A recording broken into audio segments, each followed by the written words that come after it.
Hi hello welcome friends. నేను ఈరోజు మీకు Andhra Pradesh public service commission Vijayawada నుంచి వచ్చిన నోటిఫికేషన్ గురించి వివరించబోతున్నాను. ఈ నోటిఫికేషన్ నెంబర్ 15/2023 అండ్ డేట్ వచ్చేసి 26 డిసెంబర్ 2023.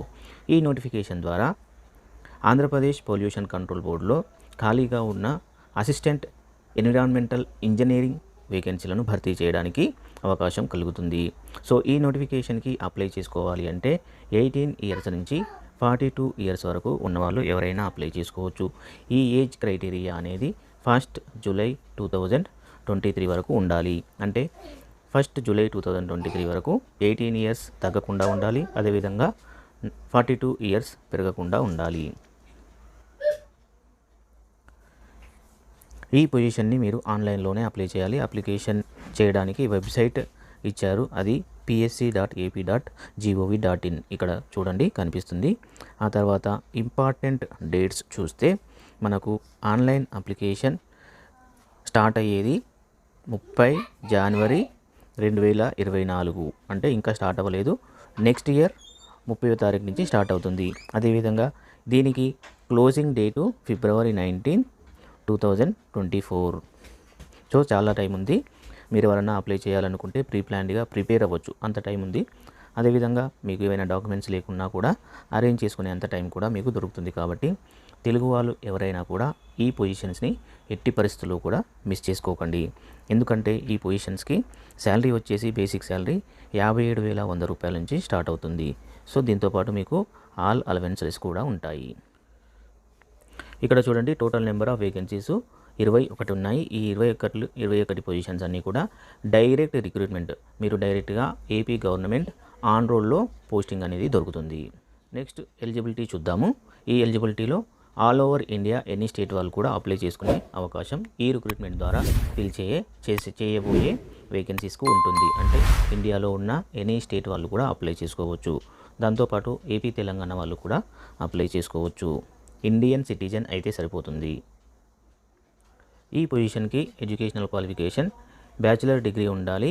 అది కూడా డిసిప్లిన్ వచ్చేసి సివిల్ లేదా మెకానికల్ లేదా కెమికల్ లేదా ఎన్విరాన్మెంటల్ ఇంజనీరింగ్లో కలిగి ఉండాలి. నెక్స్ట్ మనకు ఏజ్ రిలాక్సేషన్ కూడా ఉంటుంది. As per AP government rules ప్రకారము ఎస్సీ ఎస్టీ వాళ్ళైతే 5 సంవత్సరాలు ఉంటుంది. Persons with benchmark disability ఉంటే కనుక 10 ఇయర్స్ ఉంటుంది. Ex service mens and NCC క్యాండిడేట్స్కి 3 ఇయర్స్ ఆఫ్ ఏజ్ రిలాక్సేషన్ ఉంటుంది. సో ఓబీసీ వాళ్ళకి 3 ఇయర్స్ 3 సంవత్సరాలు 5 సంవత్సరాలు. నెక్స్ట్ హౌ టు అప్లై చూస్తే మనకు ఫస్ట్ మీరు 1 టైం రిజిస్ట్రేషన్ అనేది చేసుకోవాలి. ఈ 1 టైం రిజిస్ట్రేషన్ చేసుకున్న తర్వాత మీకు ఒక ఐడి అండ్ పాస్వర్డ్ వస్తుంది. ఈ ఐడి పాస్వర్డ్ ద్వారా మీరు రీలాగిన్ చేసుకొని మళ్ళీ మీ యొక్క అప్లికేషన్ ప్రాసెస్ అనేది కంప్లీట్ చేయవలసి ఉంటుంది. సో ఇక్కడ స్టెప్ 2 చూడండి. మీరు రీలాగిన్ అయిపోయిన తర్వాత ఆన్లైన్ అప్లికేషన్ సబ్మిషన్ అనే ట్యాబ్ ఉంటుంది. ఈ ట్యాబ్ పైన మీరు క్లిక్ చేసి అప్లికేషన్ ప్రాసెస్ అనేది స్టార్ట్ చేయవచ్చు. ఈ విధంగా మీరు కంప్లీట్గా మీ అప్లికేషన్ను సబ్మిట్ చేసిన తర్వాత వెబ్సైట్ అనేది నెక్స్ట్ పేజీలోకి తీసుకెళ్తుంది. అది ఏంటి అంటే పేమెంట్ ఆప్షన్లోకి తీసుకెళ్తుంది. అక్కడ మీరు మీ యొక్క పేమెంట్ని ఆన్లైన్లో లేదా నెట్ బ్యాంకింగ్ ద్వారా లేదా డెబిట్ కార్డు ద్వారా అండ్ క్రెడిట్ కార్డ్ ద్వారా కూడా పేమెంట్ చేయవచ్చు. సో ఈ విధంగా మీరు ఆన్లైన్ అప్లికేషన్ విత్ పేమెంట్తో అయిపోయిన తర్వాత మీ యొక్క అప్లికేషన్ ఫామ్ని పీడిఎఫ్ ఫార్మాట్లో డౌన్లోడ్ చేసుకొని మీ వద్ద భద్రపరచుకునే అవకాశం కూడా ఉంటుంది.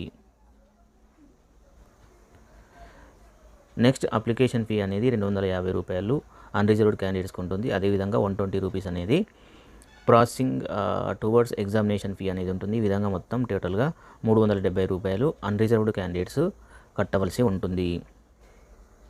SC, ST, BC and physically handicapped persons, తర్వాత ఎక్స్ సర్వీస్ మెన్స్కి అయితే మాత్రము 120 రూపీస్ అనేది ఎగ్జెంప్ట్ చేశారు. ఓన్లీ 250 రూపీస్ పేమెంట్ చేస్తే సరిపోతుంది. ఆల్రెడీ నేను చెప్పాను కదండి, పేమెంట్ ఆఫ్ అప్లికేషన్ ఫీ అనేది ఏ విధంగా చేయాలి అంటే నెట్ బ్యాంకింగ్ ద్వారా కానీ క్రెడిట్ కార్డ్ ద్వారా కానీ డెబిట్ కార్డ్ ద్వారా కానీ పేమెంట్ చేయవచ్చు. మీరు 1 టైం ప్రొఫైల్ రిజిస్ట్రేషన్ చేసుకునేటప్పుడు మీ యొక్క మొబైల్ నెంబర్ అండ్ ఈమెయిల్ ఐడిని యాక్టివ్ కండిషన్లో ఉన్నాయి చూసుకోండి. నేను ప్రతి వీడియోలో కూడా చెప్తున్నాను, ప్రతి నోటిఫికేషన్కి చెప్తున్నాను. Email ID and valid and active mobile నెంబర్ని ఉంచుకొని చేసుకోవాల్సి వస్తుంది. ఎందుకంటే ఫర్దర్ కమ్యూనికేషన్ అంతా కూడా దీనిపైన డిపెండ్ అయ్యే ఉంటుంది. కాబట్టి వీటిని ఎట్టి పరిస్థితుల్లో కూడా మీరు మార్చకుండా ఉండే ప్రయత్నం చేయాలి. నెక్స్ట్ దీనికి ఒక రిటర్న్ టెస్ట్ అనేది కండక్ట్ చేస్తారు. ఈ రిటర్న్ టెస్ట్ అనేది ఏప్రిల్ లేదా మే మంత్ 2024 నెలలో ఉంటుంది అని చెప్పారు. దీనికి ఇంకా పర్టికులర్ డేట్ అనేది ఫిక్స్ చేయలేదు. దీనికి సంబంధించిన ఫర్దర్ ఇన్ఫర్మేషన్ మీరు అప్లికేషన్ చేసుకున్న తర్వాత మీకు ఆన్లైన్లో అఫీషియల్ వెబ్సైట్ ద్వారా తెలియజేస్తారు. నెక్స్ట్ ప్యాటర్న్ ఆఫ్ ఎగ్జామినేషన్ చూసుకుంటే కనుక మీకు రిటర్న్ టెస్ట్తో పాటు ఒక కంప్యూటర్ ప్రొఫిషియన్సీ టెస్ట్ కూడా ఉంటుంది.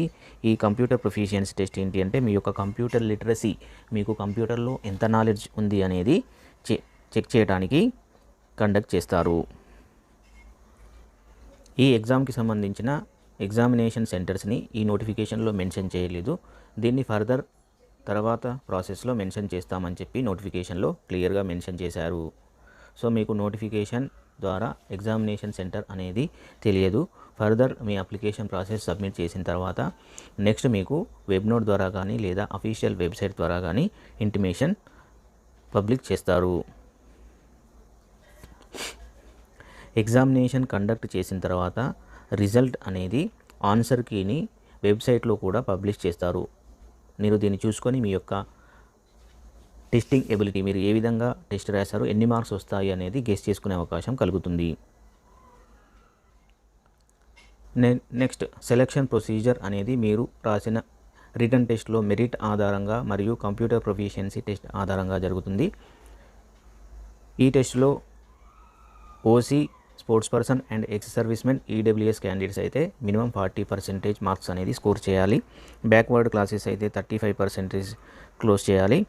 అదేవిధంగా SC, ST, physical handicapped persons అయితే 30% మార్క్స్ అనేది స్కోర్ చేయాలి. ఈ విధంగా సో ఫ్రెండ్స్ గుర్తుపెట్టుకోండి, మీరు అప్లికేషన్ చేసేటప్పుడు అప్లికేషన్ ప్రాసెస్లో ఎటువంటి ఫ్రాడ్ ఇన్ఫర్మేషన్ ఇవ్వకుండా ప్రాపర్ వేలో జెన్యూన్ ఇన్ఫర్మేషన్ ఇవ్వండి. లేదంటే మీ యొక్క అప్లికేషన్ అనేది ఎనీ స్టేజ్లో రిజెక్ట్ చేసే అవకాశం ఉంటుంది. కాబట్టి జాగ్రత్తగా మీ యొక్క ఇన్ఫర్మేషన్ని ప్రాపర్ వేలో జెన్యూన్గా ఇచ్చి అప్లికేషన్ అనేది చేయండి. సో ఇదండి మన యొక్క ఇన్ఫర్మేషన్. ఈ వీడియో మీకు నచ్చింది అనుకుంటున్నాను. నచ్చితే దయచేసి లైక్ చేయండి, షేర్ చేయండి. అంతేకాకుండా మన ఛానల్ని సబ్స్క్రైబ్ చేసి మీ సపోర్ట్ని మాకు ప్రసాదించండి. అలా అయితేనే మేము ఇంకా ఇలాంటి వీడియోస్ మీ ముందుకు తెచ్చే ఇంట్రెస్ట్ అనేది మాకు కలుగుతుంది. సో థ్యాంక్ యూ అండి. Thank you very much.